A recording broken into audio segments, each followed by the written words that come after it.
থানায় আমরা যে প্রশ্ন পাঠিয়েছিলাম সেগুলো পুড়ে গেছে। Breaking news, breaking news, breaking news, HSC 2024 পরীক্ষা অনেকবার স্থগিত হওয়ার পরও 11 আগস্ট পরীক্ষা হওয়ার কথা এবং নতুন রুটিন তারা প্রকাশ করা হয়েছিল, ঠিক আছে। সো এক্ষেত্রে তোমাদের পরীক্ষাটা কিন্তু আর হচ্ছে না, 11 আগস্টের এইচএসসি পরীক্ষাটা কিন্তু হচ্ছে না। এক্ষেত্রে সম্পূর্ণ নিউজটা তোমাদের পড়িয়ে শোনাবো, তোমরা অবশ্যই স্কিপ না করে মনোযোগ সহকারে দেখতে থাকো। আর চ্যানেলটা সাবস্ক্রাইব না করে রাখলে চ্যানেল দুটো সাবস্ক্রাইব করে রাখতে পারো।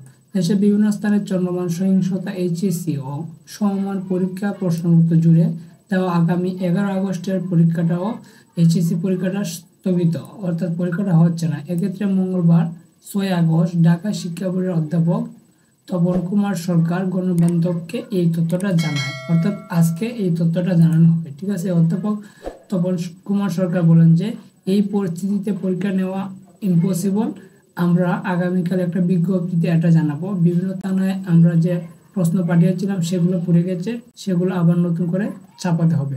সো এক্ষেত্রে তোমরা বুঝতেই পারতেছো তোমাদের প্রশ্নগুলো অলরেডি তৈরি করা হয়েছিল, তোমাদের প্রশ্নগুলো কিন্তু পুড়িয়ে দেওয়া হয়েছে। সো তোমাদের প্রশ্নগুলো আবার নতুন করে তৈরি করতে হবে, পরীক্ষাটা অবশ্যই একটু লেট হবে, ঠিক আছে।